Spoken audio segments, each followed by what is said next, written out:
on Instagram. Okay, sorry. All right, we're live everywhere else now. Sorry, everyone, for the delay. Hello, this is Merrill with today's edition of Merrill's Monday Morning Market Madness Mop Air from Mexico.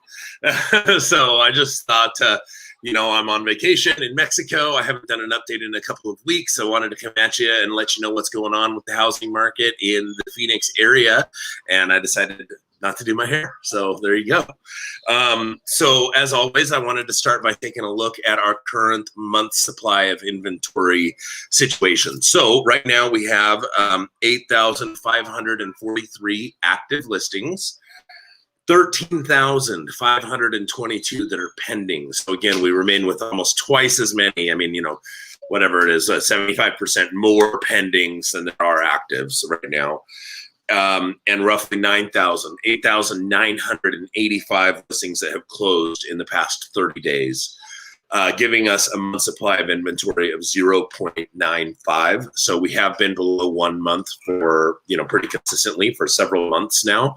And there's really no sign of that letting up anytime soon. We have never been this low in inventory before. To give you a little bit of perspective, in 2005, when home values, were up 50% or something like that for the year, there were dramatically more listings on the market, more homes available for sale at that time than there are now. But the only difference is that the population has grown by more than 20% and interest rates are below 3%. So it's really, really causing just a massive, massive spur, massive activity in our market right now. Builders are really pacing their building right now. A lot of them are saying that they just cannot build homes as fast as people want to buy them, whether that's true or whether it's just because they want to keep raising the prices every month, or maybe both. But they are, builders aren't going crazy right now. So there's no sign of us suddenly seeing a big spike in inventory that is going to cause, home values to suddenly reverse. I get a lot of people who believe that, we're kind of in an overinflated situation and that home prices might start to fall, because of all these pending foreclosures and whatever it is, the forbearance situation. Well, here's the thing. There are not as many forbearances as you might think. And the ones that are there, a lot of those people never stopped making their payments. They just set up the forbearance just in case they suddenly got into a situation where they couldn't make their payments. But average home prices in the Phoenix area have risen by 17% in the past 12 months. So even if you bought your home 6 months ago and you've lost your job and you can't afford to keep it anymore, you could sell it, pay a full commission, and still make a profit on it. So there's not going to be this big spike in foreclosures. Everyone has equity in their homes right now. So the thing I've been telling everyone, my biggest fear about what might cause the housing market just to slow down. I certainly don't think it's going to see a reversal, but what could cause home prices to stabilize or stop going up so quickly is interest rates. Interest rates have been sitting below 3%. According to Freddie Mac's website, average rates right now are at 2.88% for a 30-year fixed rate mortgage. The thing on that is, though, that the Fed has been saying that they plan on keeping rates this low until at least 2022. So based on that information, I don't see the rates going up anytime soon either. I wanted to finish by doing a quick breakdown of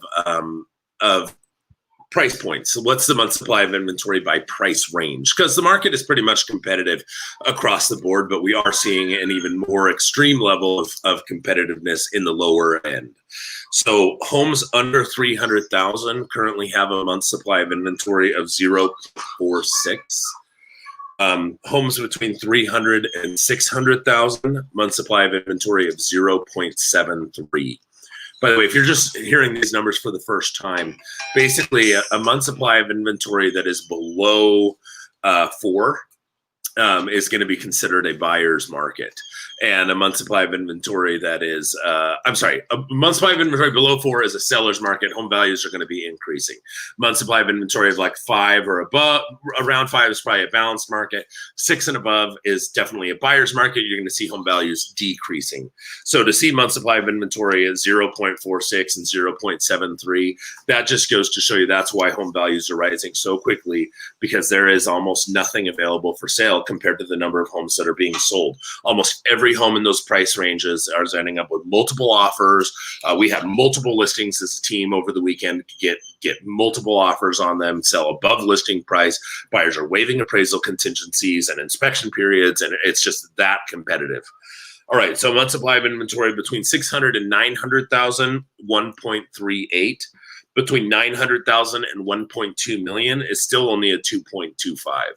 If I look at everything over 1.2 million, it finally goes up to a 4.18. So for that price range, though, that's still incredibly competitive. So across the board, very, very low inventory. One thing that's really interesting is, we're selling about 9,000 homes a month, which is seasonally with 13,500 pendings. We're probably going to sell another 9,000 in October, which is very strange. Typically this time of year, we start to see total number of home sales really start to drop, and we're not seeing that this year. We saw 9,000 homes sell in June and 9,000 sell in July and 9,000 sold in September. And we're on pace for 9,000 again in October. Like normally we see this huge spike in the summer and then it really starts to taper off in the winter. And we're not seeing that. Home sales remain incredibly strong. Tons of homes continue to sell.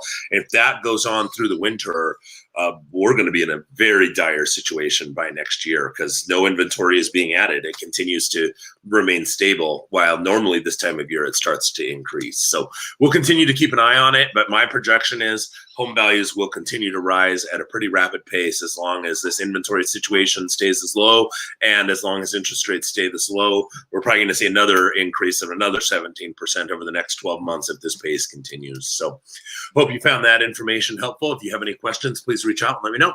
Thanks.